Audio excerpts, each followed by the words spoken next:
ഇവര് പറയുന്നത് 230 ഞാൻ ചെന്നപ്പോൾ ഒരു കമ്പനി പറഞ്ഞത്. പക്ഷെ അത്രയൊന്നും നമുക്ക് ഫുൾ ചാർജ് വരുന്നില്ല. ഇവർക്കും ഒരു പരിധി കൂടുതൽ അറിവില്ല ഇതിനെ കുറിച്ച്. കാരണം വെച്ചാൽ ഈ വണ്ടി ഒന്നും ഒരുപാട് ഇപ്പം അവിടെയൊക്കെയാണല്ലോ എനിക്ക് തോന്നുന്നു 40,000 കിലോമീറ്റർ ഒക്കെ ഓടിയുള്ള EV-കളേ ഉള്ളൂ.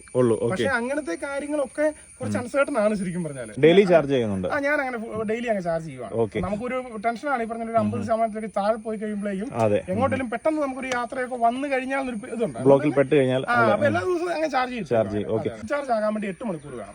സിംഗിൾ ഫേസ് മതി. ഇതിന്റെ ഒരു ബാറ്ററി ലൈഫ് അല്ലെ വാറന്റി ഒക്കെ ഇവർ എത്ര പറയും ബ്രോ? ഇതിന് അവർ പറഞ്ഞേക്കുന്നത് 1.25 ലക്ഷം കിലോമീറ്റർ അല്ലെങ്കിൽ 5 years ആണ് ഇതിന് വാറന്റി പറഞ്ഞിരിക്കുന്നത്. അവരെ നോക്കിയ ഒരു കിലോമീറ്ററിന് നമുക്കൊരു 10 രൂപയ്ക്ക് മുകളിൽ അതിന്റെ സർവീസ് കോസ്റ്റ് എല്ലാം കൂടി വരുന്നുണ്ട്. മധുരി ബ്രോ, ഇപ്പം കോമറ്റ് ഇപ്പൊ എടുത്തിട്ട് എത്ര ആളായി? ഇപ്പൊ ഏകദേശം 2 മാസമാവുന്നു. 2 മാസമായി. അങ്ങനെ ഭയങ്കര ഒരു പ്ലാൻ ഒന്നും ഇല്ലായിരുന്നു ഈ EV എടുക്കാൻ വേണ്ടി. ഒരു ദിവസം ജസ്റ്റ് ഇങ്ങനെ കോട്ടയം പോയ വഴിക്ക് വണ്ടി ഒന്ന് ടെസ്റ്റ് ഡ്രൈവ് നടത്തി. അപ്പൊ ടെസ്റ്റ് ഡ്രൈവ് നടത്തിയപ്പോഴേക്കും ഈ വണ്ടി കണ്ടപ്പോൾ എനിക്ക് ഭയങ്കരമായിട്ട് ഇഷ്ടപ്പെട്ടു.